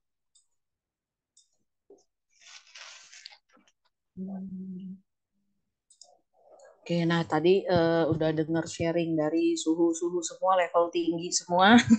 Sekarang kembali lagi ke CK ya, CK dan VP ya di sini. Nah, jadi saya kasih tips untuk cara menyampaikan material dengan cara yang sedikit ya lebih anak-anak bisa seneng gitu ya. Nah, hmm, sebenarnya kaget juga, agak shock juga ya ditagih buat sharing ya. Nah, jadi kalau menurut sepengalaman saya, kalau buat mengajar anak CK itu biasanya karena kan namanya anak-anak mereka memang biasanya banyak gerak ya untuk buat merhatiin eh, duduk diem doang merhatiin kayak anak VIP, maksudnya kayak anak VIP itu pasti ya jarang memang ada ya tapi biasanya rata-rata mereka masih gerak-gerak dan lain-lain. Nah kalau aku biasanya selalu ada games ataupun gerak-gerakin badan dulu gitu untuk mereka biasanya. Jadi kalau untuk CK biasanya di sini ada ide-ide gamesnya. Biasanya aku ide gamesnya juga simple aja. Karena kalau anak-anak yang penting dia ada semacam tepuk tangan gitu ya. Atau angkat tangan. Itu mereka udah kayak seneng banget gitu ya. Nah jadi di sini mungkin aku kasih tunjuk sedikit ya. Jadi yang pagi, siang, malam tepuk tangan tuh biasanya gamesnya biasanya aku selalu mulai games itu di awal kelas ya biasanya karena kalau di tengah-tengah kelas ada tapi aku nggak selalu gitu ya karena biasanya itu pecahin konsentrasi gitu kalau biasanya ya kalau aku jadi biasa aku tuh untuk melatih kayak konsentrasinya dia dulu di kelas di pertengahan kelas jadi aku selalu mulai itu biasanya di awal. Nah, biasanya aku gamesnya kalau ini tepuk tangan itu biasanya misalkan pagi tepuk tangannya 1 kali, terus siang tepuk tangannya 2 kali. Nah, kalau malam tepuk tangannya setengah doang. Nah, nggak boleh kena gitu, jadi nggak boleh berisik soalnya lagi bobo. Nah, kayak gitu. Jadi itu salah satu gamenya kayak gitu. Nanti kita tinggal kayak instruksiin kalau pagi siang malam berapa kali tepuk tangannya. Nah biasanya memang kalau yang mungkin yang junior ya, yang junior eh, atau yang senior juga bisa sih di coding di CK kelas CK. Biasanya aku juga menyanyi, jadi diselingin juga. Misalkan kita nyanyi ya kalau kau suka hati bilang hore gitu. Biasanya mereka namanya anak-anak sih biasanya selalu suka ya dengan yang seperti itu ya. Jadi melibatkan tangan, gerakan itu biasanya mereka juga suka. Nah, terus yang ketiga itu door itu juga game ya bentuknya. Jadi eh, misalkan jadi kalau Miss bilang door, dia harus bales door juga. Tapi kalau Miss bilang bom, dia harus kayak lemparin badan gitu ke belakang. Gimana sih kayak kalau kena bom ya lempar gitu ke belakang. Nah terus kalau Miss bilang door, nah dia harus kayak menghindar dari peluru terus kayak bilang nggak kena. Nah gitu ya. Nah, terus games kakak berkata biasanya ya kayak pegang kepala. Nah, kalau ada kakak berkata ya dia harus ikutin. Senam muka. Nah, ini juga lumayan ya buat anaknya ketawa hahaha gitu ya. Nah, kalau senam muka biasanya misalkan kayak gerakin bibirnya ke kiri ke kanan gitu. Olahraga dulu bibirnya. Nah, kayak gitu.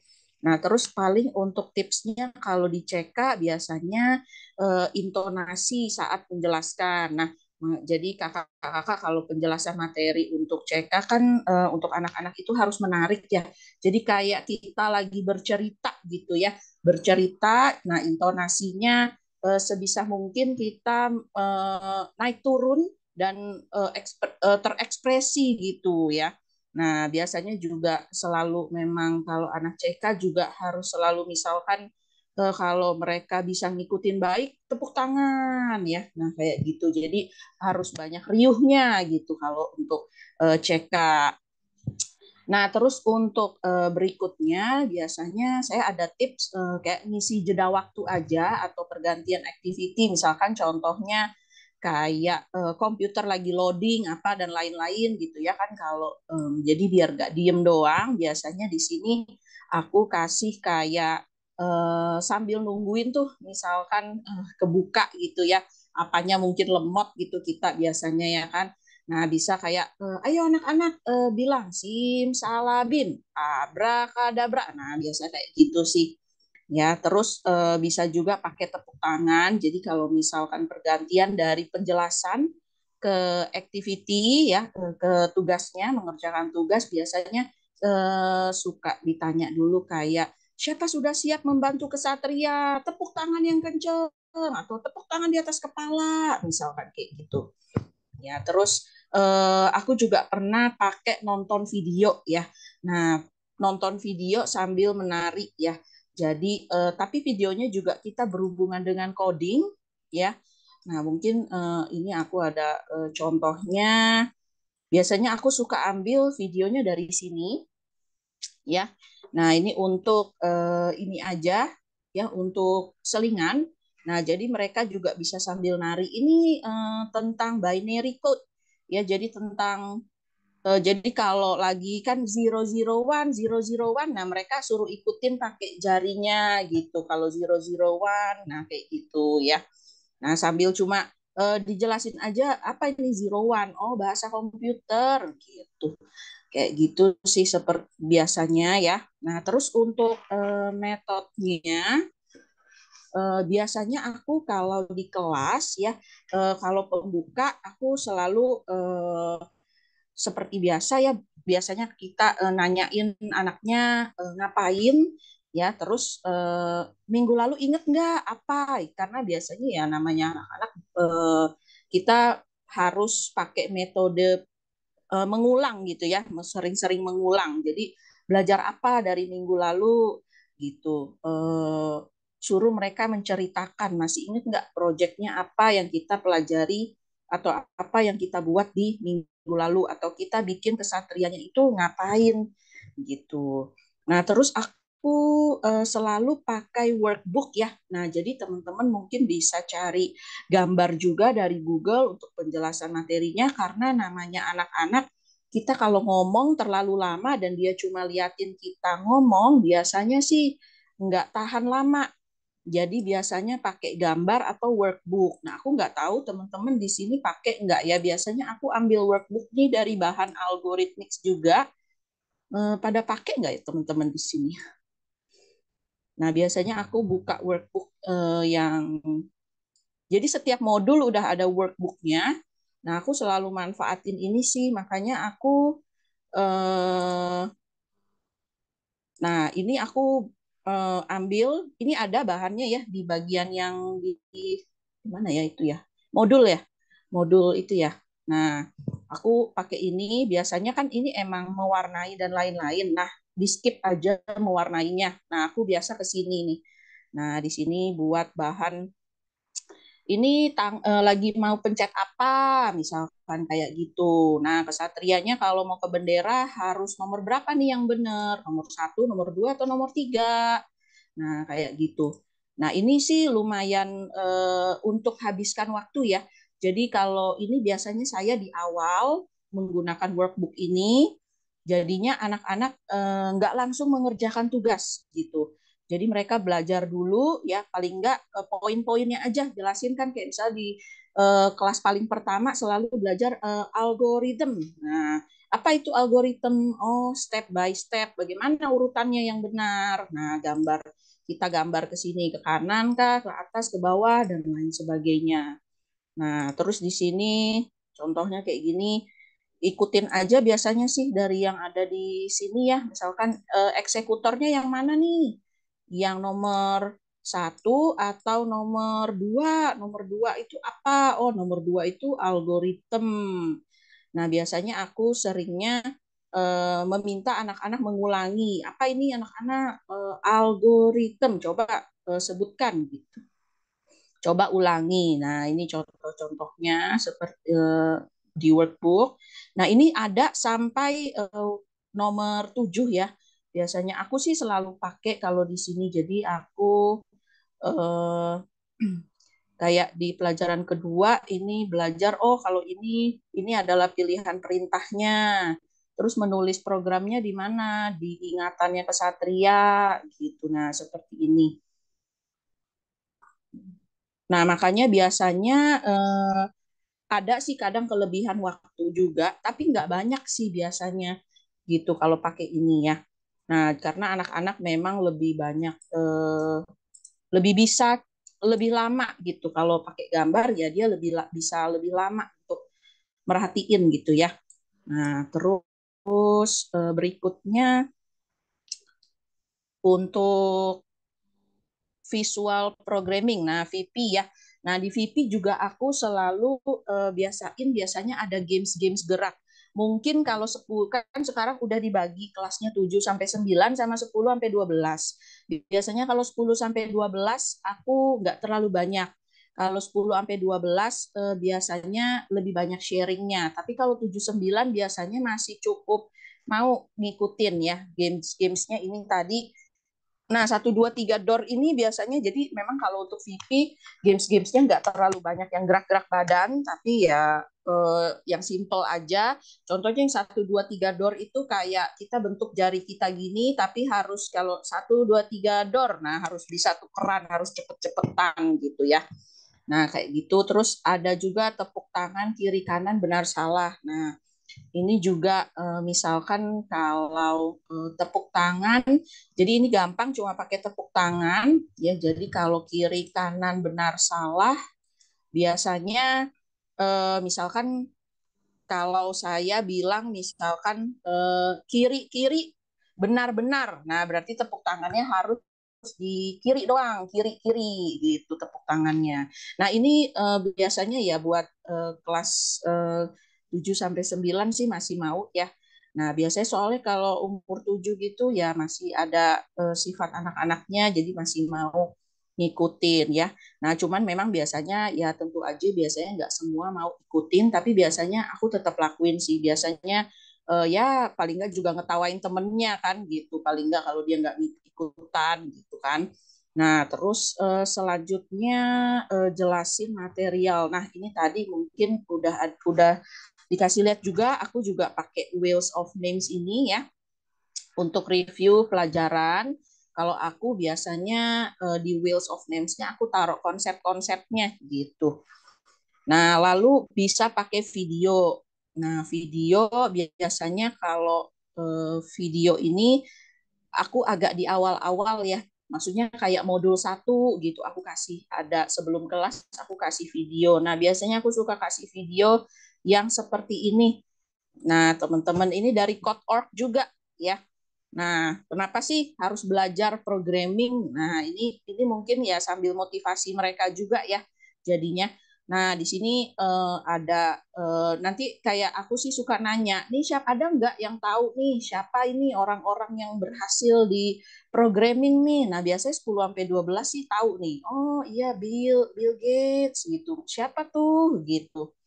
Nah, contohnya seperti ini biasanya aku cuman kasih nonton sampai 2 menit 2 menit lebih aja nih sampai kelihatan nih loh orang-orang yang berhasil di eh, dunia programming ya. Nah, kayak gitu. Terus yang terakhir ini bisa gunain kuis Mentimeter. Nah, ini sebenarnya salah satu yang aku sendiri baru nemuin ya. Nah, ini aku kasih lihat. Jadi ini word word cloud ya. Nah, ini mungkin lebih cocok 10 sampai 12 ya, yang VP 10 sampai 12 karena ini kan harus share link gitu, dia harus bisa buka lah paling nggak udah ngerti share buka chatnya. Nah, ini biasanya eh, nah seperti ini misalkan pertanyaannya sebutkan perasaanmu saat ini. Nah, nanti kita tuh share di chat eh, linknya ya buat anak-anak jawab gitu. Nah, jadi biasanya anak-anak jawab bisa jawab apa aja ya, nanti akan muncul di sini nih gitu. Nah, ini aku bisa coba nggak ya? Ini kayak word word cloud gitu ya. Nah, jadinya bisa coba misalkan senang, nah kayak gini.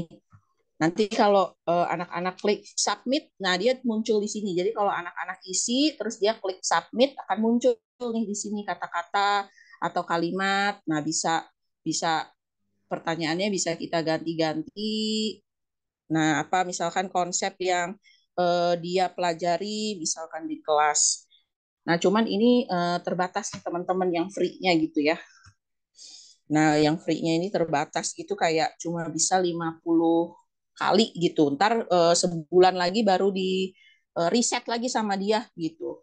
Nah, ini juga bisa. Nah, kalau aku biasanya emang nggak selalu ini sih ya. Nah, nggak selalu menggunakan ini gitu, tapi ya diselingin aja. Karena kan kalau VP, kita main game itu kadang waktunya belum tentu cukup. Biasanya aku selalu pilih di bahan-bahan yang cepat. Biasanya aku kayak modul 2 pelajaran 1 koordinat. Nah, apalagi umur 10 sampai 12 koordinat itu udah cepet banget. Yang lesson 6 itu mereka udah bikin cepet banget. Nah, ini bisa pakai ini contohnya ya. Nah, untuk sharingnya itu aja teman-teman ya. Nah, semoga bisa membantu teman-teman di kelas ya. Terima kasih. Oke, thank you. Terima kasih Kak Monica. Nah, ini lengkap sudah ya sharing dari speaker-speaker kita yang luar biasa. Bener ya teman-teman ya. Jadi it's okay buat kalian dari materi ini. Silahkan explore sebanyak-banyaknya. Silahkan eh, bikin activity yang menarik. Mungkin apalagi dari Kak Monica tadi. Bener physical activity ada, terus activity habis kelas ada, dan lain-lain ada. Itu komplit banget. Bayangin aja gini lah. eh, ada parents ikutkan lesnya, ikutkan anaknya les gitu, ikutkan anaknya les, habis itu dia di depan laptop tepuk tangan, habis itu mundur loncat-loncat, terus ngetik-ngetik, ketawa-ketawa, itu berarti mungkin itu jadi indikasi bahwa anak itu suka, atau bahwa melihat bahwa eh, namanya, oh lesnya ini berpotensi nih buat anakku, atau apalah. Jadi membangun trust di situ kepada parents itu bisa dilakukan dengan menggunakan activity tadi. Itu keren banget sih. Oke, karena ini waktunya udah mepet, sebentar lagi kita akan tanya jawab ya. Mungkin 3 sampai 4 pertanyaan aja. Nah, aku juga akan menyampaikan 5 menit aja presentasi dari Kak Winda. Nah, presentasi dari Kak Winda ini sengaja tak taruh paling akhir karena ini bagus banget, teman-teman.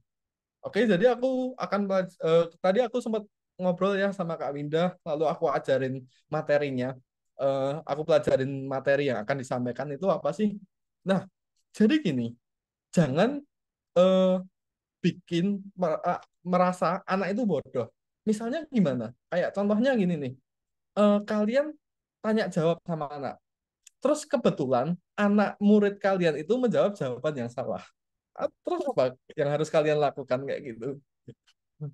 Apakah enggak salah itu? Nah, apakah seperti itu? Atau kalau kalian anak kalian ini nggak lolos auto check, nah itu kode kamu salah. Nah, kan sebenarnya walaupun kodenya dia beneran salah atau jawabannya beneran salah, tapi ketika kita bilang salah itu mungkin eh, kurang anak itu akan merasakan wah aku salah ya. Tapi kalau di dalam Python Start Python Pro, aku setuju bahwa anak itu diajari kodenya salah biar dia bisa memfix kode. Cuma di bagian bocah-bocah, bocil-bocil, kita akan lebih ke ini aja. Jadi penggunaan bahasanya akan lebih sebenarnya itu kurang tepat ya. Atau sebenarnya itu benar, tetapi kayak gini yang lebih benar.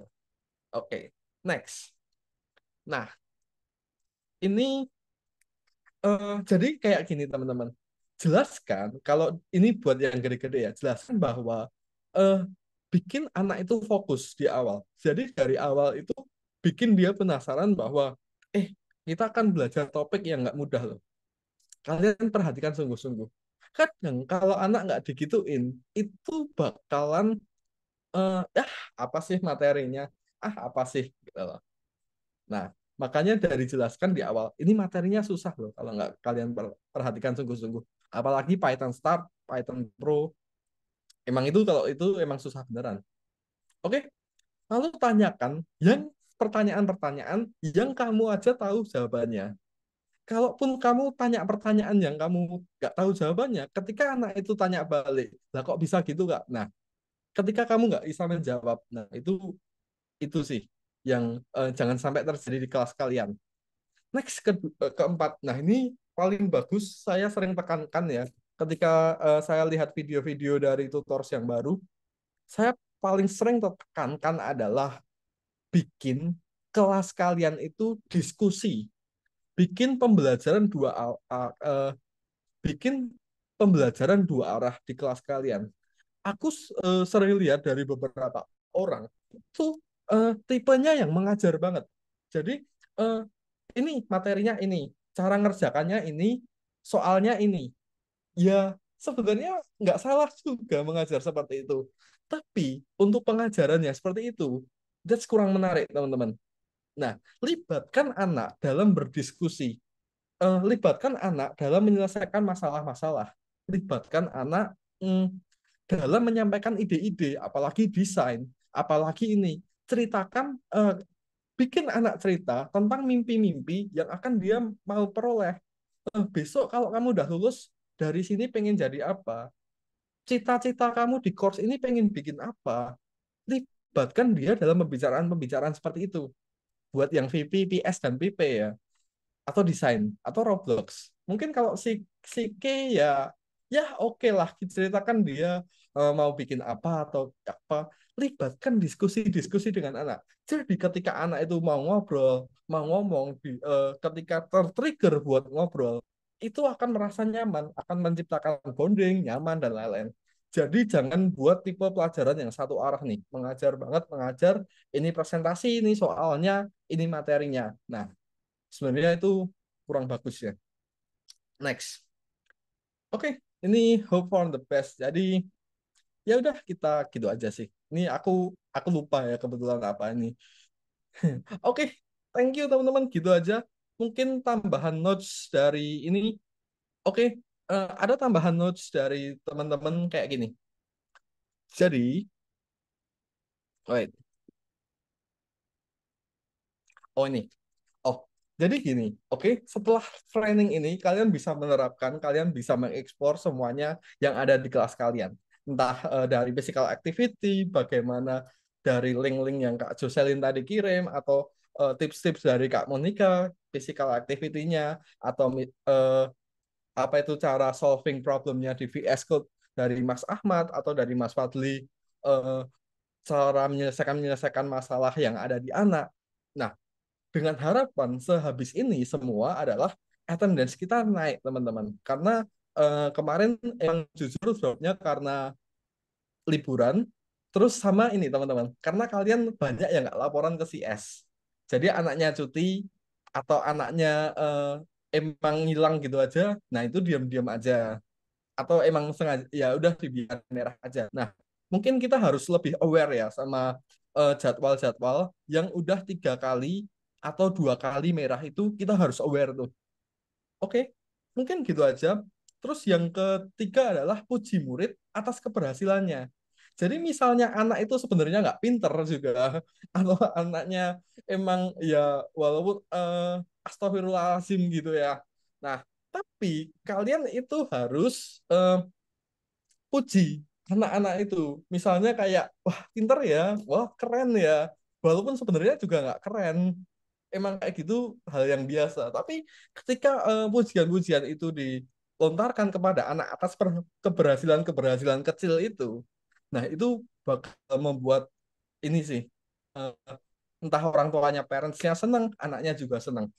Oke, terus titipan dari customer service adalah yang terakhir adalah sampaikan kendala-kendala kalian ke CS. Jadi apapun kendala kalian atau apapun yang jadi permasalahan kalian itu silahkan terbukalah, silahkan tag ataupun apapun kesulitan kalian itu mungkin boleh PC saya kalau ada yang kayak bermasalah CS-nya kurang ini Kak. Oke, boleh. Nanti kita bikin forum dokumen atau apa, nanti semua masukan boleh dikasihkan ke CS. Atau terbukalah buat yang attendance rusak, murid cuti, dan lain-lain itu silahkan kalian obrolin aja. Jangan sampai bulan ini aku dengar lagi bahwa ada yang cuti, ada yang attendance tiba-tiba ngilang, tapi nggak ada konfirmasi apapun. Itu kita sangat sayang banget dengan hal itu sih. Oke, gitu aja. Mungkin kita akan tanya jawab 3 sampai 4 pertanyaan. Aku nggak mau molor ini lama-lama ya. Kita 1,5 jam dari jam 10. Mungkin ada yang mau bertanya sekitar 4 pertanyaan maksimal. Yuk, kita akan dijawab sama teman-teman speaker nanti. Silakan teman-teman.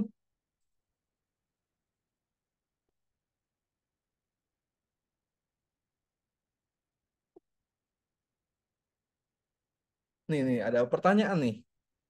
Kak mau bertanya, berhubung tentang attendance. Dan ini pertanyaan yang banyak ditanyakan oleh orang tua sekarang, di mana grup anak-anak mulai masuk sekolah, di mana waktunya mungkin bakal berkurang untuk kehadiran. Apakah ada solusi untuk mereka jika private bisa reschedule? Bagaimana kalau grup? Kalau grup itu kan gini ya.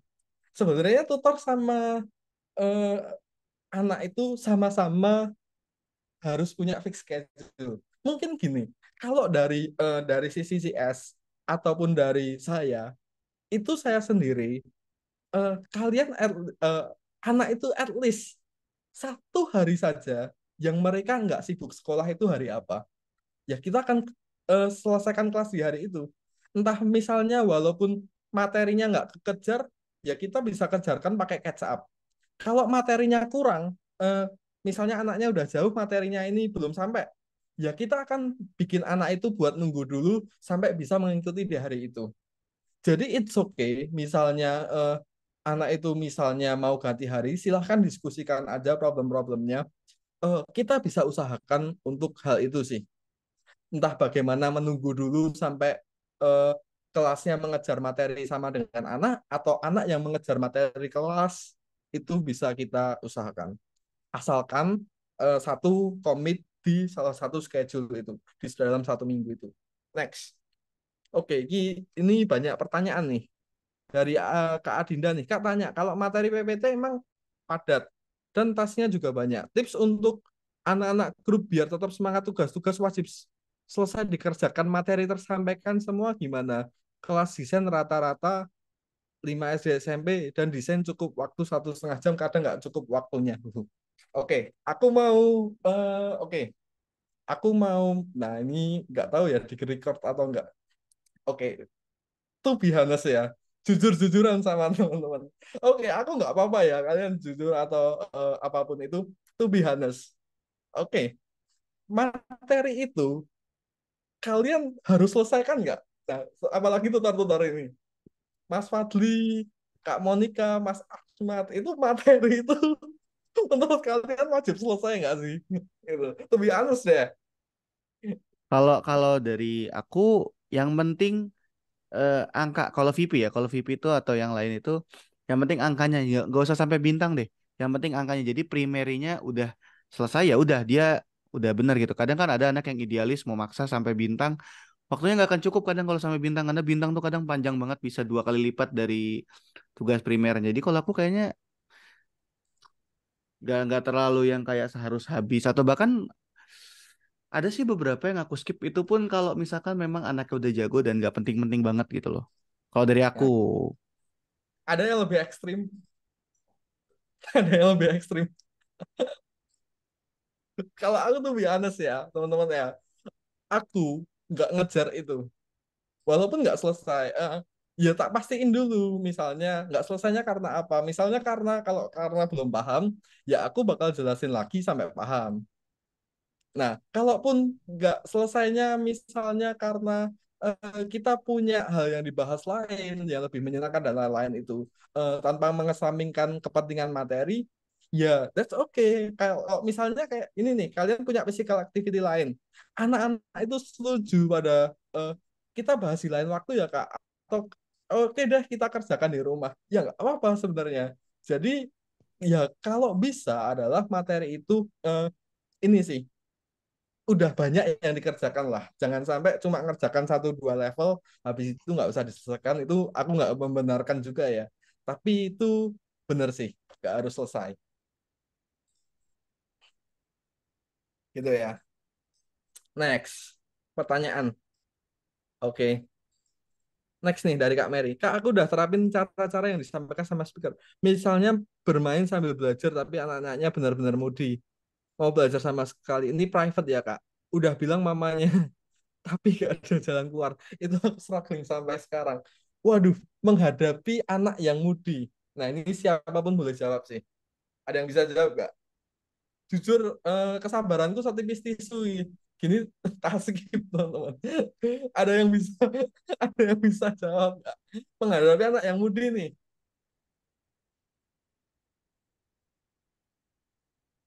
hmm, murid saya nyuruh saya ngobrol sama bonekanya. Itu pernah lagi. Oke, kalau masalah Moody ya, susah sih karena memang ini private dulu. Aku baca dulu pertanyaan. Belajar sampai Moody nggak mau banget, nggak mau belajar sama sekali. Ini private. Oke, ini aku ada yang kayak gini. Dia jarang masuk, udah masuk males, nggak ada solusinya. Jujur dari aku nggak nemu solusinya karena memang udah stuck. Karena balik lagi kalau cara tersebut, aku udah pakai cara. Seenggaknya kita udah usaha. Ya kan, kamu udah usaha dengan ngobrol ke orang tua dan dari orang tuanya juga udah nggak ada. Ya kalau dari orang tuanya yang sudah hidup dari lahir bersama anak itu aja nggak bisa, apalagi kita yang baru ketemu 1 bulan, 2 bulan, 3 bulan gitu loh. Jadi jangan dipaksain. Maksudnya syukurlah anak itu kebetulan sekarang lagi cuti. Jadi aku ada waktu untuk refreshing. Kadang kalau hari Sabtu tuh aku udah gloomy aja karena anaknya hadir, disuruh hadir dipaksa tapi males gitu-gitu. Jadi kalau misalkan memang aku udah ngobrol sama orang tuanya dan tidak ada jalan keluar ya kita harus tetap jadi profesional, jadi tutor, harus ngajar ya meskipun bahasa kasarnya mau ilmunya masuk atau enggak, seenggaknya kita udah usaha gitu. Ya, next kita aja, ente ente. Kalau bahasa kita ente. Iya. Berarti itu ya, ini ya, sesuatu yang udah nggak bisa kita kontrol ya kalau itu Iya. ya. Kalau dari orang tuanya aja nggak bisa mau gimana? Kalau orang Iya tuanya yang sih. sudah hidup dari lahir aja nggak mau, nggak kuat, apalagi kita. Siapa kita? Baru dalam dalam pikiran mereka siapa kita? Oke. Setuju sih tapi itu. Bener sih, buang-buang energi sih. Oke, ada pertanyaan lagi nih. Bentar, ini Kak minta tips bagaimana menghadapi orang tua yang mengghosting tutor seperti saya. Saya udah chat cuma di read, tapi malah orang tua lapor ke CS bahwa belum di chat. Saya sudah 2 kali di ghosting sama orang tua murid. Lah, lah kok bisa? Maksudnya kok bisa sih gitu loh. Berarti sama CS, jadi orang tua nggak chat ke Mas, tapi malah komplain ke CS gitu. Atau gimana?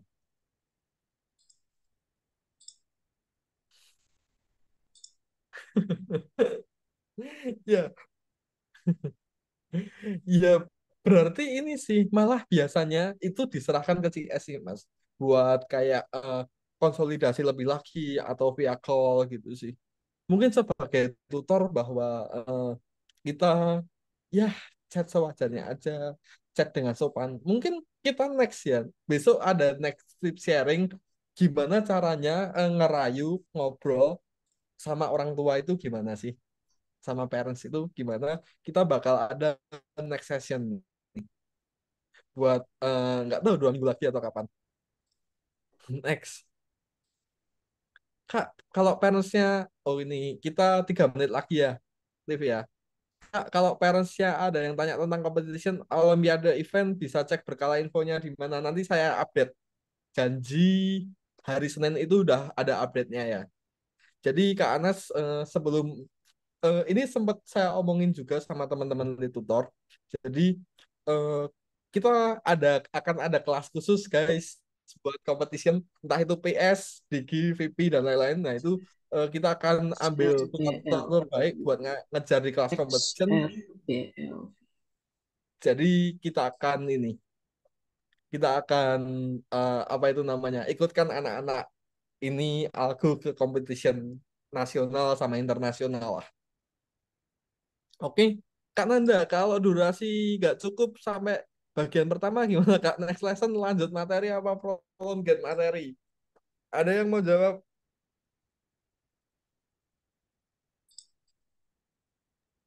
Kalau ini ya, kalau misalnya nggak cukup tuh sebenarnya sering banget sih kalau misalnya di PSPP tuh ya. Apalagi kalau misalnya grup gitu kan, kita nggak bisa kayak ngatur banget dari awal sampai akhirnya. Terus sih paling kalau prolongit menurut aku kayaknya nggak terlalu benar ya, karena kan dia kan hitungan nanti jadi kita apa ya, dapat cas lebih atau gimana gitu kan kasarnya. Jadi mungkin ya yang aku lihat tuh pasti selalu karena udah pernah ngajar materi itu sebelumnya, aku tahu seberapa lama itu bakal seberapa lama gitu kan. Jadi kan biasa ada dua tuh ininya, sebelum istirahat dan setelah istirahat gitu kan, dua sesi lah gitu. Nah itu aku pasti nggak sampai ke bintang itu, pasti nggak sampai itu, potong sampai mungkin ada 10 atau 5 aja lah gitu. Udah gitu. Nah tapi kalau misalnya nanti anaknya ini dalam rentang waktunya udah aku kasih misalnya 40 menit gitu kan, dia bisa lebih, ya udah lebihin aja anaknya. Tapi kalau misalnya yang nggak bisa lebih gitu kan, nah itu berhentiin aja langsung di 5 gitu. Udah langsung istirahat gitu. Gitu, gitu nggak sih Mas Gilang? Iya sih benar. Jadi misalnya nggak sampai bintang, dia sampai 5 aja. Kalau udah ini sih teman-teman. Jadi buat game design Roblox itu ada emang di dalam grup ya. Ada anak yang benar-benar nggak bisa gitu lah. Ya aku udah jelasin salah materi. Pada akhirnya, padahal itu game itu harus berlanjut sampai besok. Besok itu gamenya harus dilanjutin lagi. Besoknya dilanjutin lagi. Yang ngajar game design pasti relate dengan hal ini. Dan apa yang tak lakuin, tak kasih tak kasih projectnya, tak kasih reference solutionnya di hari itu biar dia bisa ngikutin di besoknya. Ya gimana lagi? Emang kita nggak bisa, teman-teman. Ya udah lah, realistis aja lah. Oke, mungkin gitu aja ya. Teman-teman, nanti next materi kita akan bahas soal feedback. Kita bakal sampai bahas soal apapun. Mungkin ada mau sesi berfoto nggak nih? Ada mau open cam nggak? Boleh Silahkan kalau kenang-kenangan. boleh boleh ya. Ini jarang banget loh ini kita. Boleh, boleh, boleh yuk. Kita berarti akan 2 kali jebret nih.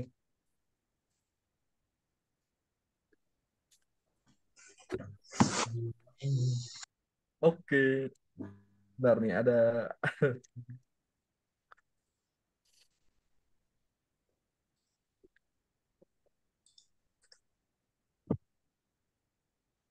Oke yuk.